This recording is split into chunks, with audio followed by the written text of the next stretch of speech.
My Go. I would say it's improving. It's like a pretty strong inner wind feeling. Some kind of energy currents. Not quite comfortable, but they doesn't bother me that much anymore. What doesn't bother you much anymore? These sensations.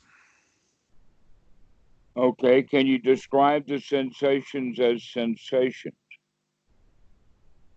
Not exactly like physical sensations. It's more like there's two main places there. So one in my lower gut, it's feels something like anxiety, but it's not. It's like a more everlasting, non-exhaustive thing. Okay. Then there is this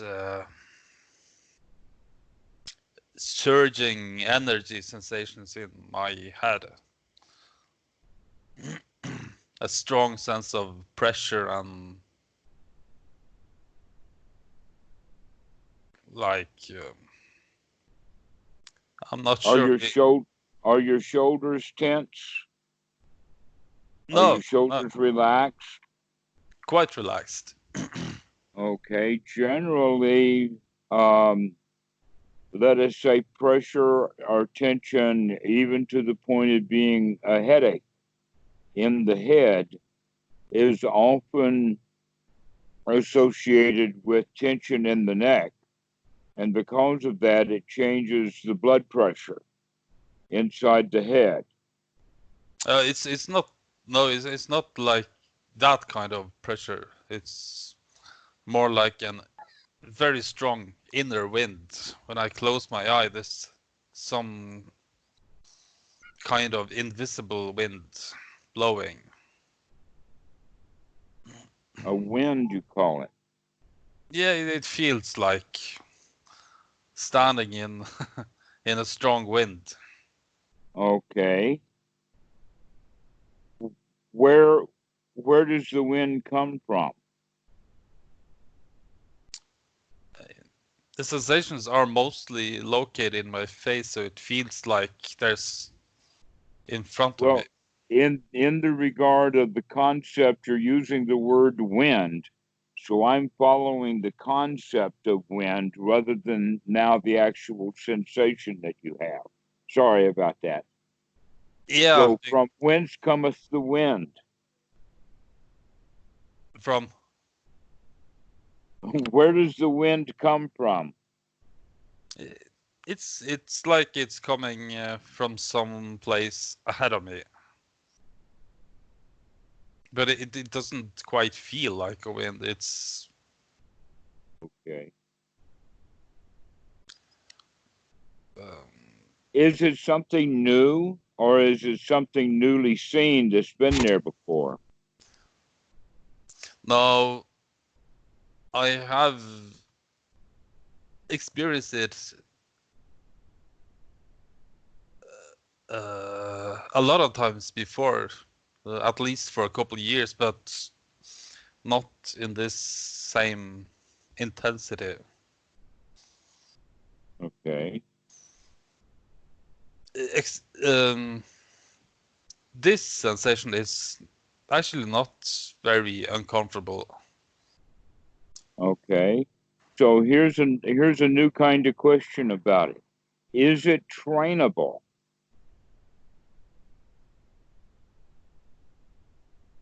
And the second question to go along with that, is it trustable?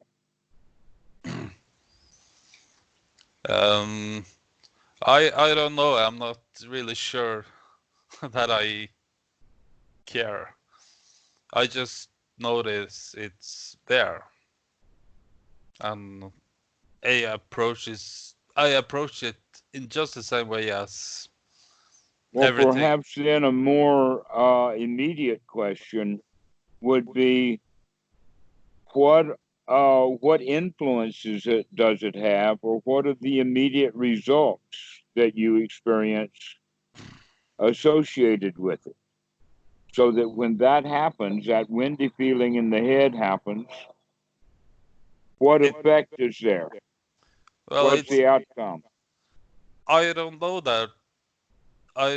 It doesn't seem that the wind itself brings along some kind of effect, but it is strongly correlated with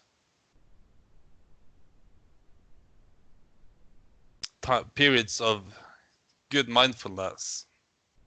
Okay.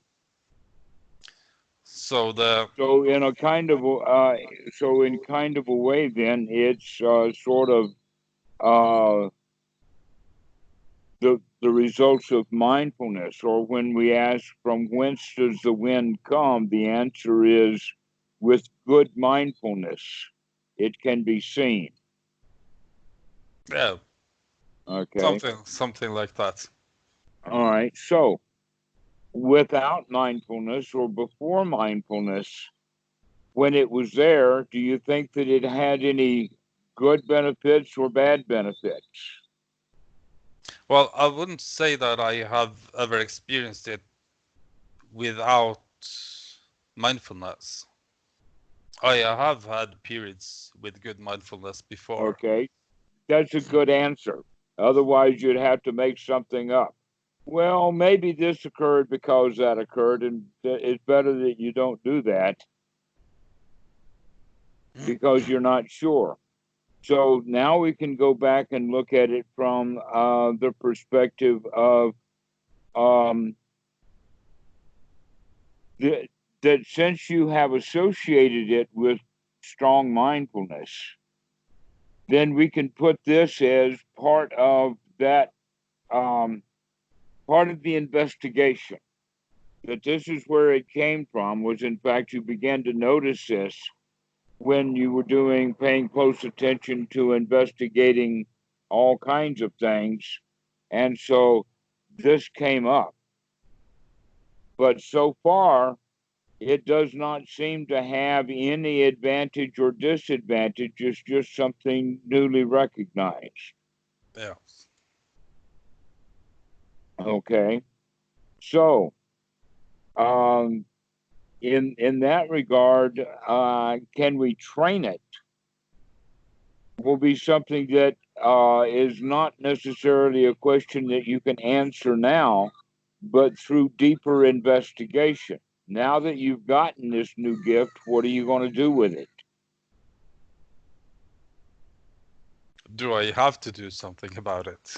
Yes, that's part of the question. What, if anything? Is it more like a meter or a measure?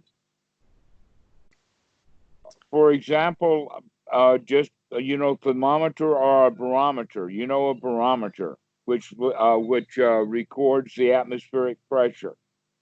Okay, it may be that. It may be more like a barometer or a thermometer than it is the air pressure that's being lowered. Kind of Yeah. an indicator rather than the deal that caused. Because believe me, when the air pressure is lowered, that's a big deal. Generally, it Yeah. means it's about to rain and things like that. And so the temperature goes up and down. And when the temperature goes up and down, then that's something important. It's a big deal. People can die when it gets too hot or too cold, etc., like that. But the thermometer is merely a recording a device. So that's another way of looking at this. Is this merely a recording device that's keeping you kind of alert to where your mindfulness level is, sort of like a milestone on the road, or is it the road? Well, to me, it seems very much kind of like a milestone. In It's the what? it seems more like a milestone, an indicator A of milestone, okay. yeah, because in the earliest instances, the feeling was kind of the same, but it was more coarse, choppy, not as pleasant. Over time, it became a bit more silky or smooth. Okay. And it's Is it then the smoothness that you're talking about, like a smooth wind? yeah. So then, in that regard, it may be one of the benefits of your practice, Well, yeah, perhaps or at least an indicator of your practice. it And might be, yeah, it might be some manifestation of the joy. well, I'll go there. That now you're going in my direction, right? There is a certain amount of energy in joy, but almost everyone, gosh, I should go so far as to say everyone. What happens with the situation is the energy to feel bad is already there. And all we need to do is move a switch, like turn this one on and that one off. And now we already have that energy, but now we can be using that energy to not feel bad, to feel good. And then we begin to recognize how much energy it takes to feel good. But then when we don't put the effort and the energy in, then we go back into bad feeling. The question is can we maintain the happiness and the good feelings long enough to let the energy levels go down so that it becomes real equanimity without it reverting back to an energetic bad feeling, which is the normal state that the mind is in. I've had pretty much the same thoughts. Because to feel something requires something. You can't get something from nothing. So there has to be some energy available. Right. So, And in that regard, we call it right effort, noble right effort.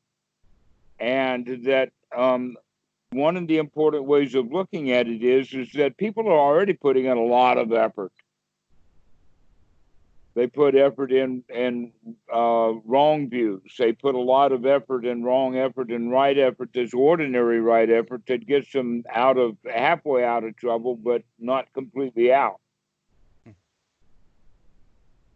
And so when we begin to understand what is worthy of one's right effort, what is worthy of one's effort to the point that it becomes noble and right, as opposed to just effort that we put in because we're in the habit of putting it in.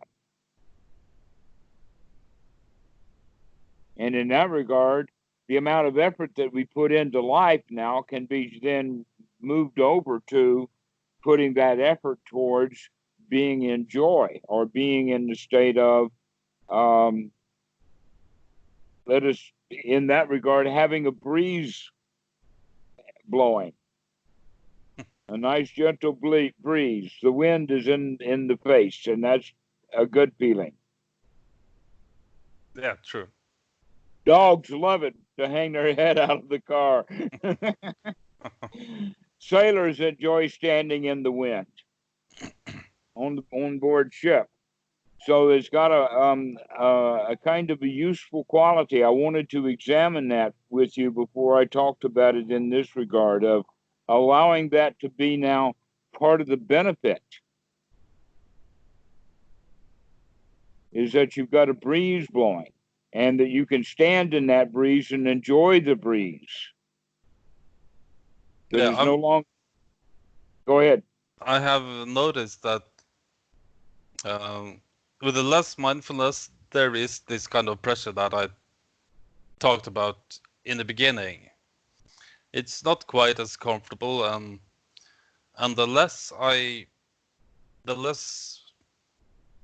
sense of me there is, also like the less I think, react, the more pleasant it is. So there's definitely a strong correlation there.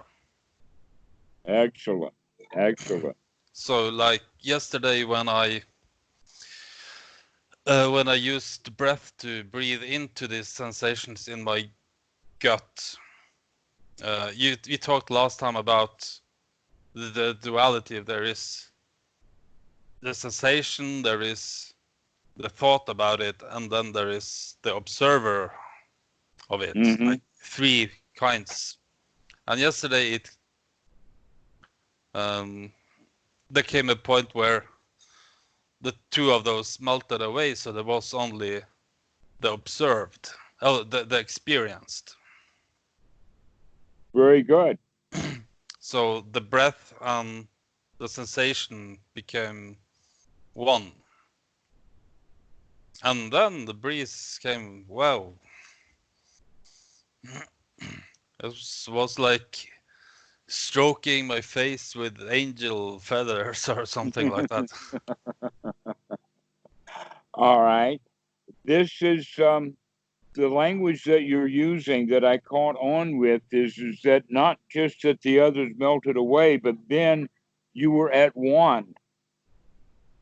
And this is what is meant by sama area samadhi, is not that the mind is concentrated, but that the mind is unified.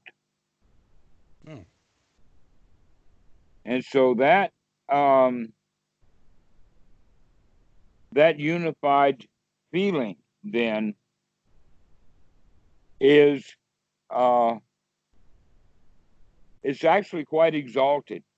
It's a noble feeling to be at one with everything. It breaks down all of the boundaries that we feel secure at that moment. Definitely. Satisfied.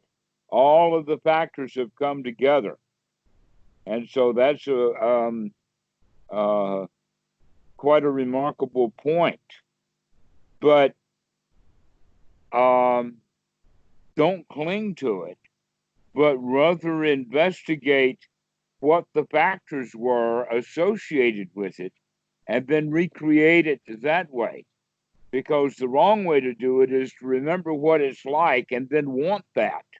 Because by wanting what you used to have and don't have anymore is suffering and it's not skillful. So once you have that experience, you can say, all right, we've had that one, we can do it again. Let's do what we did last time to gain that. Yeah, well, as I see it, we can't be one with something if there are someone to be one with it. That's an interesting way of putting it. Yes, I agree. So as long as there is some sense of, yes, I want this, I let it come, it doesn't come. That's in my experience, at least. It's sort of like being in the vicinity. If you're in the vicinity of it, then it could happen. But if you're nowhere near the vicinity of, we can call it nibbana, or we can call it At-One-Ment, or atonement, or having the mind purified is another way of saying it. The Christians like to talk about it in the sense of being at one with God or being in the lap of God or any of that kind of stuff. But they're merely just personalizing the experience, because when they have a God, they naturally have to have a me. When it's just this is it sensation, then there is no self in it. That in fact, in almost every case, I can't think of a case where there is self or selfishness when there is not suffering or dukkha. That selfish or self actually, in many times, is the separation. Like, here's an example of that, and I just thought of it, that the Christians often talk about as hell as being separated from God. When a really big, clear experience of that is that you cannot separate yourself from God. That's not possible. That God cannot outcast you. That you and the Father are one, or you and this environment are at one. That is only the separation is when I become selfish or I create. In other words, God cannot cast me out. I can only cast myself out. That's interesting. Only through selfishness can we separate ourselves from, one of the expressions is good old whatever it is.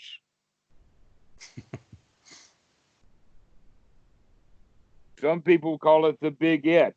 We don't have a word for it that everyone would express would be, yeah, that's what we're talking about. You being at one with the universe, or being in atonement, or being in a state of grace. These are all indications, but we don't have any way of talking directly about it. And so I guess that Lao Tzu is correct when he wrote, the Tao that can be spoken is not the Tao. We just simply have no word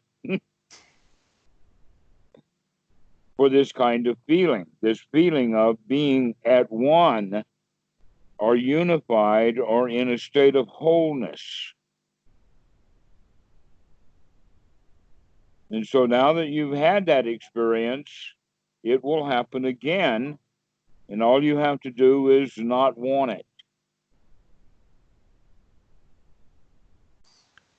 Or just don't care if I get it. If I don't want it, it's more likely that I trying to shove it away. Right. Well, actually, wanting it means that you're recognizing that you have already shoved it away and that it's not here. When we give up on wanting something, we can kind of accept the fact that it was here all along. It wasn't God that had to move over and let me sit down beside. It wasn't the environment that needed to make a change.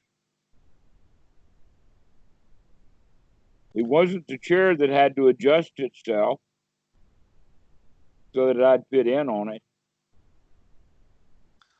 No, it's all the mind. And so giving up on that I am not in that state will will help bring you into it. But thinking that you're not in that state, you're not in it. No, it makes very good sense. Yeah, I've found that to increase my mindfulness, I have to let go of the thought. So there's a trick of learning how to not think. There are actually techniques. Yeah, techniques. And the first one, the more important one, is to learn to control the mind by learning to control what thoughts are going to be there. Because going from a thought-ridden mind into a no-mind state, or a thought-ridden mind into a mind that is not thinking, is quite a big leap. And that what needs to be practiced is also beneficial on another level. And that technique, or that middle place, or that practice position, is what we call first jhana, which means that we apply the mind to wholesome things and sustain the mind on those wholesome things. So that now we're only going to allow certain kind of thoughts, and we're going to be on guard to keep the mind only thinking of things that are worthwhile thinking about. Mm-hmm. And if we can learn to do that, now we have the tools necessary to bring the mind down to a very quiet place. And we can use the breath to do that also. But before we do that, let's examine, and because this is in fact something that you possibly should be doing also in that investigation, is to investigate, okay, what kind of thoughts are wholesome and what kind of thoughts are unwholesome? Well, the kind of thoughts that are unwholesome are going to be thoughts that lead to a lapse in sati, a lapse in mindfulness, a lapse in paying attention, and go off into thought. So the kind of thoughts about the past, or thoughts of the future, or any of that kind of stuff would be the kind of thoughts then that will take us out and away from the states that we want to be in. And having wholesome thoughts would then be the kind of thoughts that will take us in the direction that we want to go into. Thoughts of, this is nice. Not, I want that over there that's nice and I'm on my way to nice. No, this is nice. This is good. This is pleasant. This present moment is quite grand. And so we start working with it from that concept of gladdening the mind in the present moment. We're doing that also with the investigation of the Four Noble Truths, in the sense of, is this dukkha? Yes, and it's out. Get out of the mind. Or is this not dukkha? Yes, this is Third Noble Truth. This is right. I'm not in a state of suffering, and I know that I'm not in a state of suffering, and I'm telling myself all about it, that I'm not in a state of suffering, because I'm talking with the mind, right?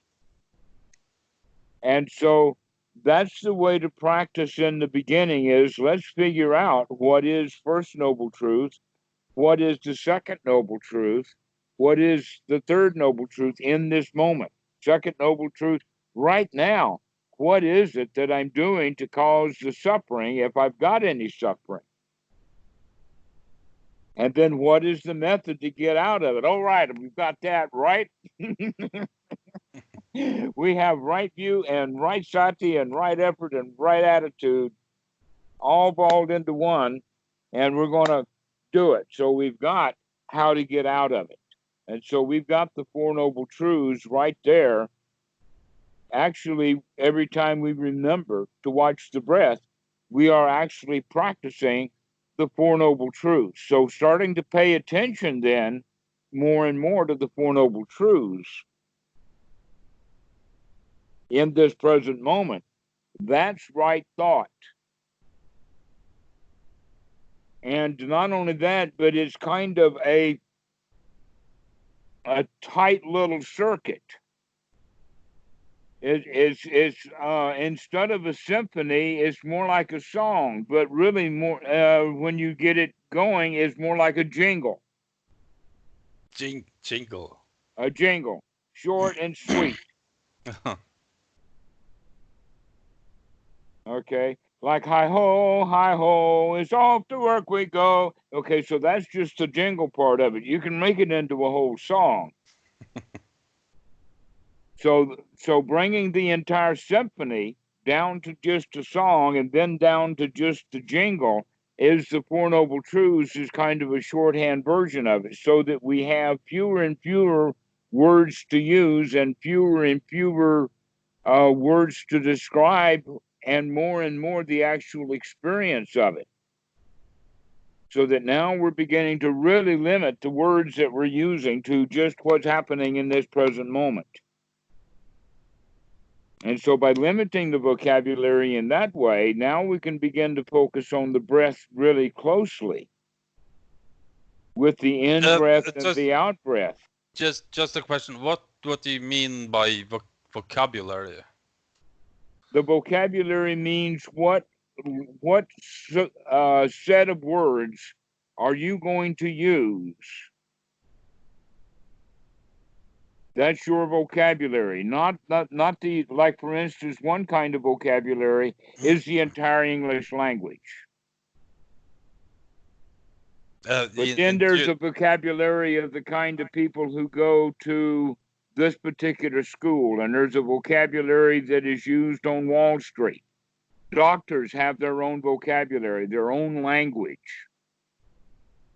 Lawyers speak in a language that's different from other people. They use different kind of language. Computer scientists, they speak their own language. During my investigations, you mean? Right. So your own thoughts are now we're going to start monitoring those thoughts and basically cut them in half. But in fact, it's more like you're going to throw out about 99 or 95% of them and focus on a very small group of words that fit for what we're doing right now, which is the Four Noble Truths in the present moment. And so the vocabulary that you would use for that then would be a very small subset of the vocabulary that you just use when you're just thinking. Yeah, I think I have to think a bit, think a while about that, what kind of vocabulary, because I don't think in words, actual words. All right. Well, we don't have to even use it in that word, because many times concepts are done visually also. That some people speak more with language and others people speak more with visual images. But what I'm talking about in the sense of words can fit with concepts. So whatever conceptualizations that you're having, you can begin to limit those. Yes, I agree. It's even if it's words or images or just kinesthetic concepts, they do represent something else than themselves. Mm-hmm. And we can package those together as a concept. And so in that regard, we can use the word concept as if the word and what conceptualization means is just a word. In other words, that concept can be done as quickly as one word can be done. It's not a long description. It's all packaged together. And that word, in fact, may not be a verbal word. It might be a visual image that just flashes through. So whatever way that you're thinking, recognize that you have a choice of limiting that. So that you begin to limit what you're going to allow yourself to think about, first while you're in sitting practice.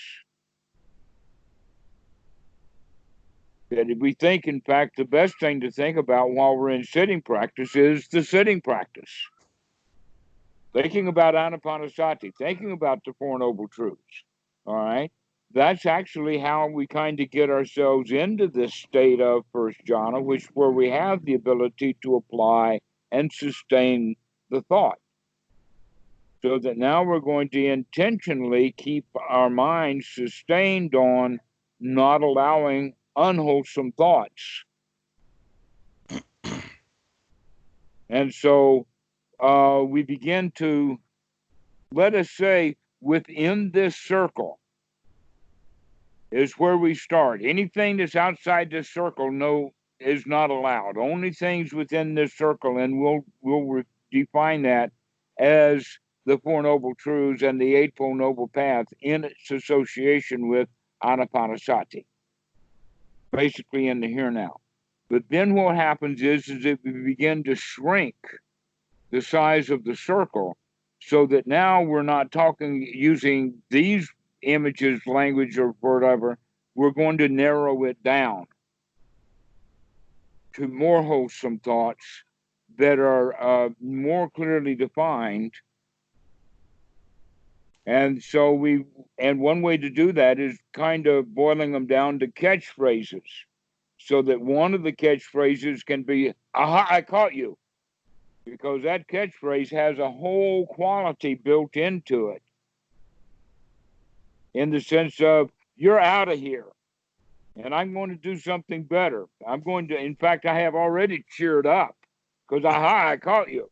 Before I was feeling bad, but now, aha, I caught you. All right. So when we start to practice that way, we're beginning to limit the kind of language and the kind of concepts and everything, kind of thoughts, to a smaller circle. So now it's easier to deal even with this small circle than it was everything. And so now we've got it to a small circle. We're going to start doing it to a very, very small circle. And this is where we would get down to a mantra, to where it's only just a little bit going on. So a mantra is even shorter than a jingle. Om Namah Shivaya, or Om Padme Om. One of my favorites is Coca-Cola, Coca-Cola. Like, All right, so what are we doing here? Well, in Thailand, they have the system that they call Budo. And Bud is the mantra part that's done on the in-breath. And then Do, so Buddha or Budo is in-breath on Bu, and Do is on out-breath, but the out-breath gets really, really long, so that after the Do is said, there's nothing going to happen if you're not breathing in until you breathe in. And so when you breathe in, you start breathing back now you're doing Budo or Bu as you're breathing in again. And so this is another way of getting the mind to the point of stopping. So now we take the mantra off and go directly to how to do it. And what we do then is that on the out breath, the intention is that when the out breath stops, so will the thoughts. And that the thought and the in breath are going to be regulated together. So that I'm going to hold the out breath as long as I can with the mind, not breathing in and not thinking. And then when they happen together, okay. And so we stretch it out. So almost always when this happens to a student, they will then, in fact, have a thought. When they recognize that the mind has actually stopped, the first reaction we have to it is to say something like, yippee-ki-yo-ki-yay, or wow, I was doing it, or there it was, or something like that, which then pulls us out. But the question is, how far does it pull us out? Because some people go all the way out of their meditative state to where others will just go right back to the door of second jhana, and then they can practice this again within the next breath or two. And so every time we get into jhana, there's a recognition of the second jhana, and that recognition of the second jhana is so marvelous that it gives us a really glorious feeling. Okay, that feeling then needs to be investigated. That feeling is exactly what we mean by piti, that is unleashed or unharnessed from the thought. It's pure emotion, it's pure feeling.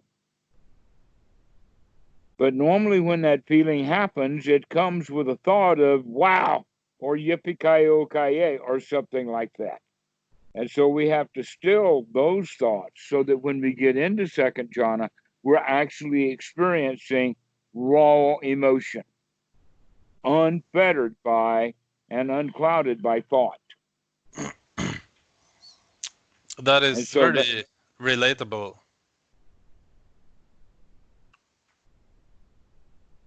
very relatable, huh? Yeah. Okay. Well, I just gave you the details or the various methods that can be used, let us say, for a more guaranteed success. But people can get into these states naturally without all of this detailed explanation. And so, since you're already practicing well, you would probably have already experienced this state of being thoughtless, having the mind completely empty, with nothing left but the exhilarating good feelings of recognition that the mind is completely empty. I would describe it as a feeling of complete safety. Homeness. Right, wholeness, homeness. Mm-hmm. Not Well, exactly the feeling of being somewhere, just a feeling that I don't need to be anywhere else.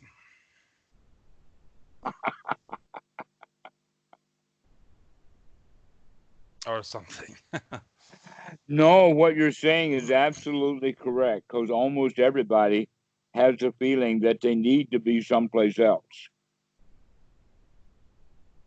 that we're dissatisfied with the present moment.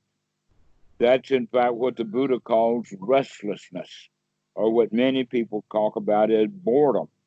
But it's just an underlying sensation of dukkha, just unsatisfying. Things are not satisfying. But when we're getting into this state of satisfaction that you're talking about, there's many different ways to talk about it.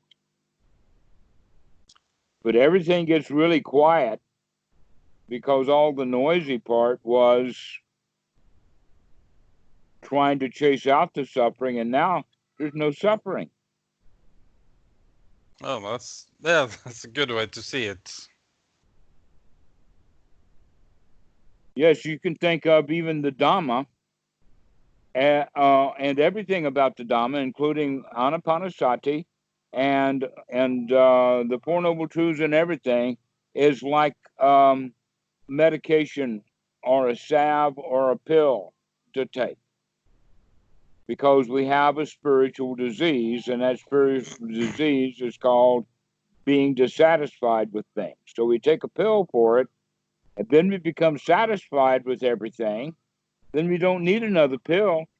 Let's wait, maybe one pill will do. Maybe we can learn off of one pill. But when we come dissatisfied again, all we have to do is take another Dhamma pill, become satisfied again, and now I'm not sick. So I don't need to take more Dhamma pills. Just one when I need it is all that I need.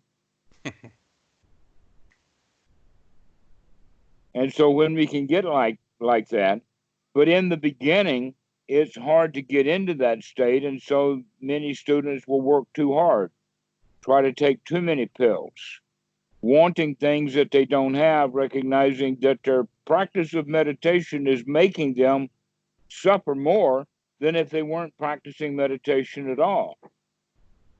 Why? Because the meditation is not changing much of anything in their life on the outside, but now they got the extra duty of doing the meditation, where they're expecting great things out of this meditation and it's not giving them what they want. And so there's this major change then that is associated with right effort or right attitude.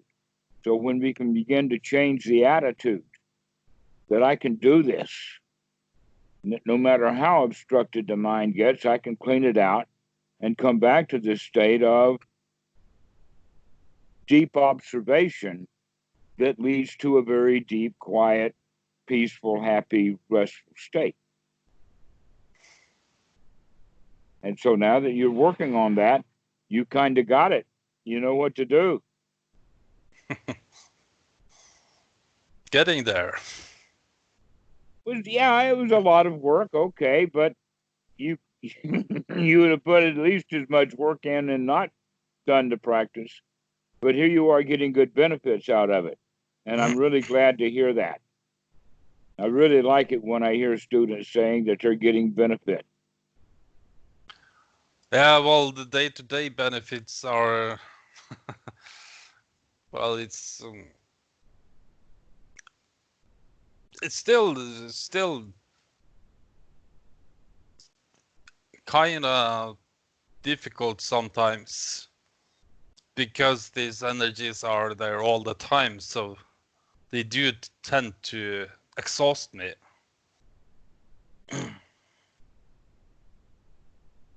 Well, those are just more moments for mindfulness. Yeah. So you have the determination that that stuff is not going to interrupt my happiness out in the world. Yeah, there is a trend that goes my way, so to speak. As you develop those skills in their current frame of development are useful. And as you develop the skills more, they'll be even more useful. And that we can develop those skills at any opportunity. I think that we talked about this last time, but for sure, we've been talking to a number of students who, it seems this February, everybody's gotten sick. And it seems to always be with head colds and congestion and just feeling sick. But the way that I would talk to the students is, okay, see that as an opportunity. First off, it's the body sick. It's not I'm sick. It's the body that's sick. And my job is to be happy, and I can lay here on the bed and feel happy while the body is sick, or I can lay here and feel miserable while the body is sick. That's my choice. And by practicing correctly, we're actually developing the skill which will lead us to, hey, it doesn't matter how sick I get. I can still feel good about this moment. Because for sure, there are going to come times when you get sick. There's only one way for you to avoid being sick, really sick. And that is to die first. Otherwise, you're going to get sick. But remember, it's only the body that's sick. That we don't have to let the mind get sick just because the body is sick. But we have to develop that as a skill because it's not normal.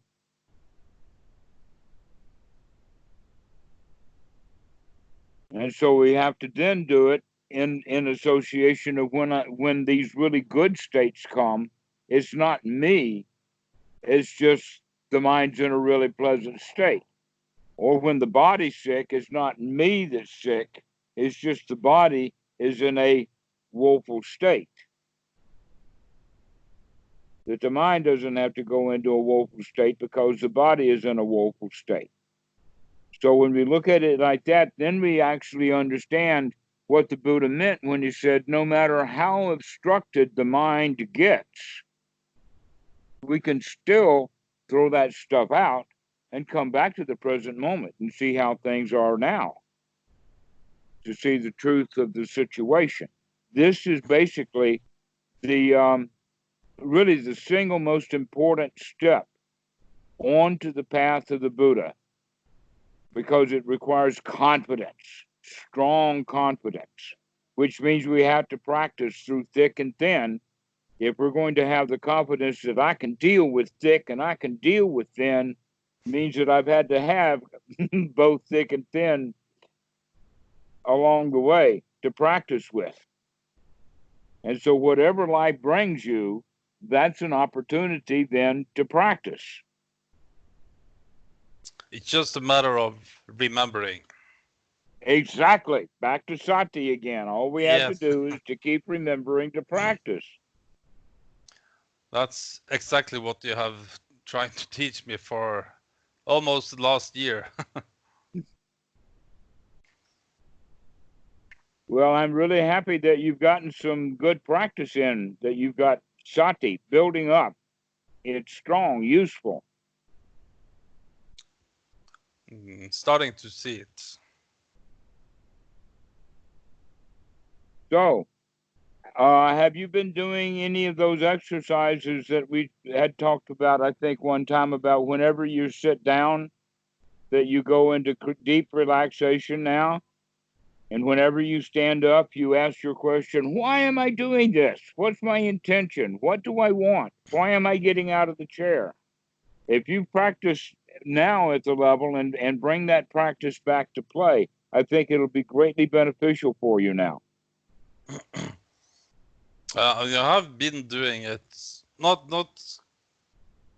very persistently, I must admit, but Okay, now we put in the dedication, you're going to do it persistently. Yeah, I did notice that whenever I took very good time, just doing everything very slowly, giving myself time to see everything arising, this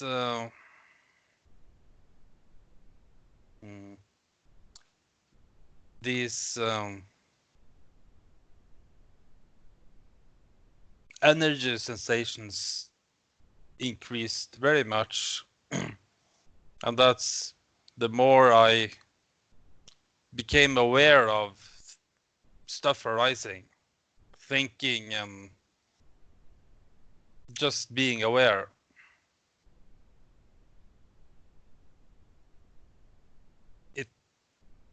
It really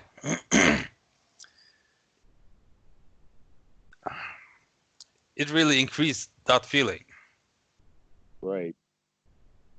I can see you're struggling a bit to get the right words in.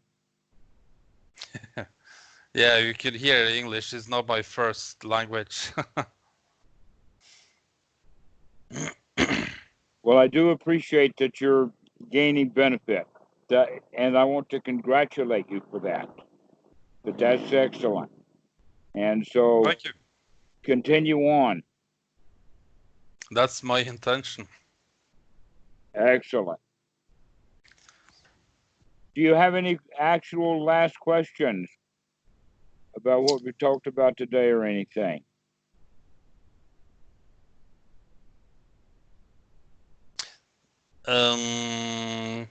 One thing perhaps, excluding this renewed vigilance in my paying attention to rising up of chair and walking through doors, are there anything concrete you would like me to do? You speaking about... No, that will be enough right now.